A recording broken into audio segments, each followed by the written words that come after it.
Hello there, everybody. Andrew and Gavin's NBA preview for the 2014-2015 season is now on the air. I'm Andrew Goldstein. I used to be part of National Sports before college happened. And I am joined, first of all, I should say I'm in Milwaukee at Marquette University, and I am joined by my cohort for the day, Gavin Shaw at Arizona State. Gavin, how's it going? I'm doing well, Slice. Very excited at the start of the NBA season. I know we got some basketball last night. It was a mixed quality. The Spurs and the Mavs were great. The Lakers sucked. Probably about what you expected. I'm just happy it's back. Oh, I'm happy it's back, too. I mean, it's always sad when basketball goes away. There's just like a 3-month period where I don't know what to do with myself. Yeah, the summers are slow, which is frustrating because that's when I have the most free time. But yeah, we're not here to complain. We're here to celebrate. Yeah, well, it's back. We're going to get into it, but first of all, I understand that you have some Phoenix Suns games to go to out there. Yeah, actually, they have, fortunately, $5 college ticket nights. If that doesn't convince you to go to college in Arizona, nothing else really should, because I think that's the deciding factor for me. So I get to go to a lot of games. I'm actually covering the Suns this year for this website, valleythesuns.com. You can check out some of my writing there. I'm going to get to go do some practice reports. I'm actually heading over on Friday, and I'll write something up. So, yeah, that's pretty exciting. Yeah, really cool stuff. I've read your work. It's fantastic. Definitely go check that out. Since Gavin's a sophomore, I'm just a freshman. I've not found myself in a similar position with the Milwaukee Bucks yet. I hope to get there. Oh, you'll get there. You'll get there. But the Bradley Center is about a 4 or 5 block walk from where I am. So. Okay, yeah, I'm 8 blocks away from US Airways, so it works out really well. So, yeah, I mean, I hope to be taking in as many games as I can this year. The Bucks tickets are very, very cheap for now, but with Jabari coming and the Greek Freak, Giannis Antetokounmpo, those ticket prices might rise soon. So you might want to hop on that if you're in the greater Milwaukee area as soon as you possibly can. But on that note, we are going to be talking about the Eastern Conference in Part 1. We're going to be coming back to the Western Conference later today in Part 2. Are you ready, Gavin? Oh, always Slice. All right, so let's start at the top. Big news, obviously. LeBron James going back to the Cleveland Cavaliers. In the scope of NBA history, where do you think this offense ranks among the all-time greats? Is this a top 5 all-time best offense?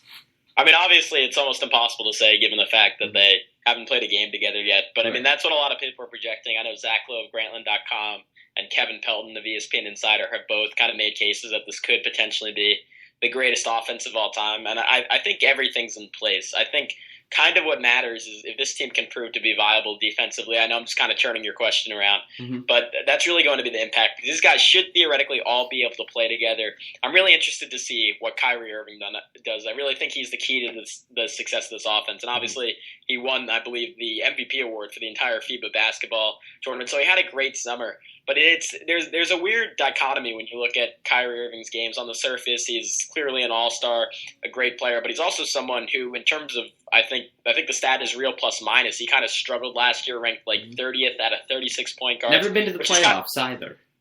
I'm sorry? Never been to the playoffs either. Never been to the playoffs. I don't totally put that on him because obviously, even for all the individual talent, that kind of I'd say it's almost more important in basketball than any other team sport. But that being said, it's still obviously a team sport. I don't put that all on Kyrie. But that being said, he hasn't been to the playoffs.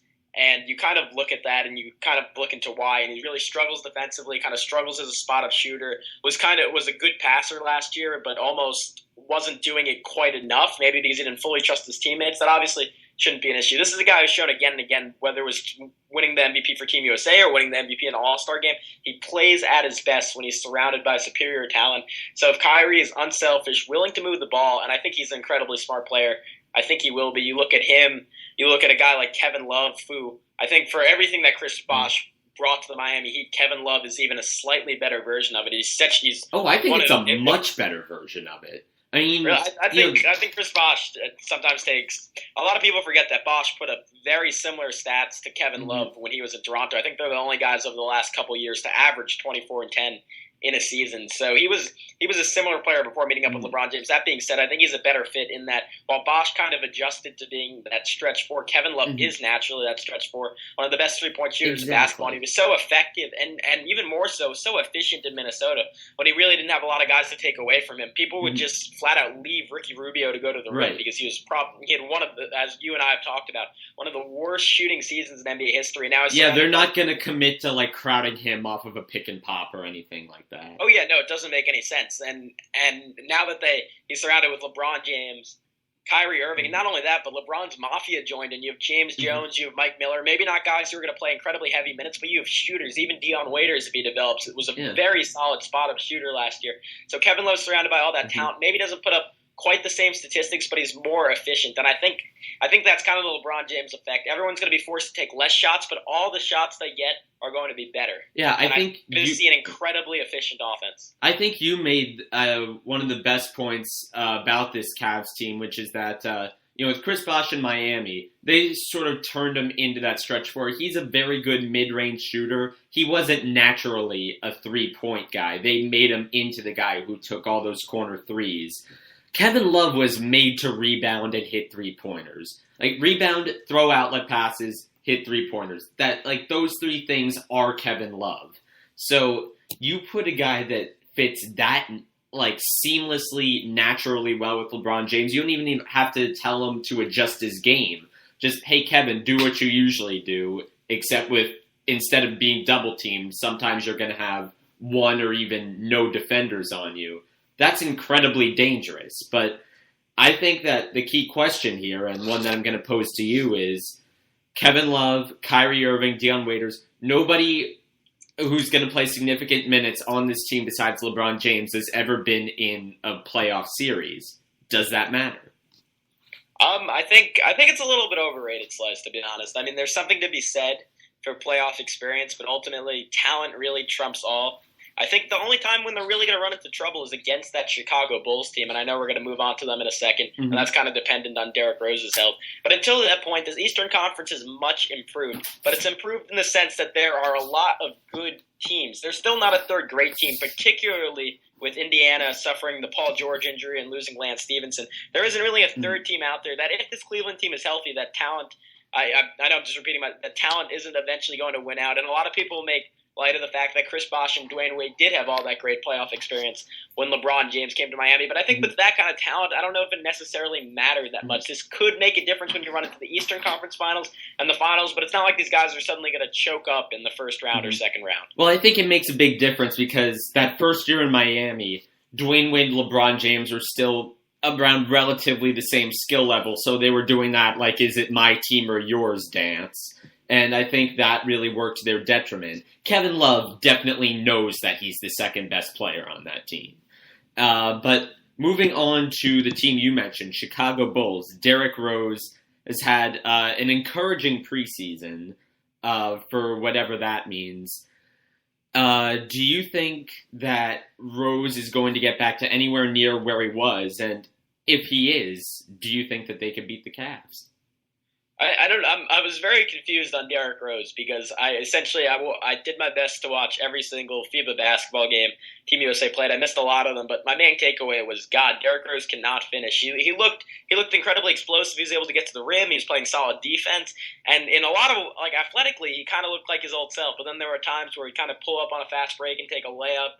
And then also just the poor shooting percentage. He was something like 1 for 19 on three-pointers, really couldn't finish at the rim, and it looked kind of shaky. I was hoping it was just that he was getting his timing back, but it was so far off from what Derrick Rose normally is. It really kind of concerned me as if we were going to see anything similar to what it was. But then, as you said, during the preseason, it was really solid for the most part. And then I watched a lot of their game against the Cleveland Cavaliers. He looked dominant. That was MVP Derrick Rose. There was a stretch where he just dribbled down the court, hit 2 pull-up threes in a row, then got a rebound, and there were 3 Cavaliers back on defense. He ran by all 3 of them, finished with an and 1 layup.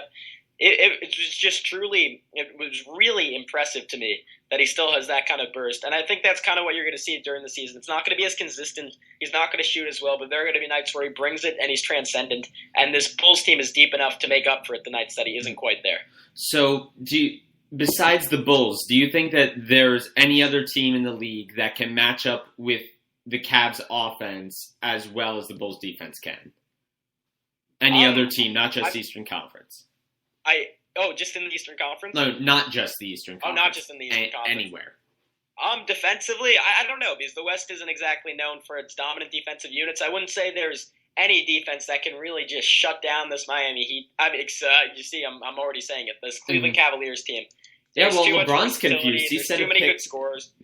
Earlier in the season, they're going to obviously have their struggles, but once this team kind of gets together, and again, you saw talent kind of wins out. We saw that first year with the Miami Heat, they didn't have the same kind of coordination that they kind of developed over those 4 years. But Dwayne Wade was still so good. Mm-hmm. Having two of probably the three best players in basketball at that point was enough for them to overcome it. And I think you're going to see a lot of that this year, especially with a team that makes sense from a spacing perspective. And you also, I think the other advantage that Coach David Blatt has is he's seen LeBron in that setting before. LeBron now kind of knows what to do when he's playing with other superstars. That was new territory back in 2011.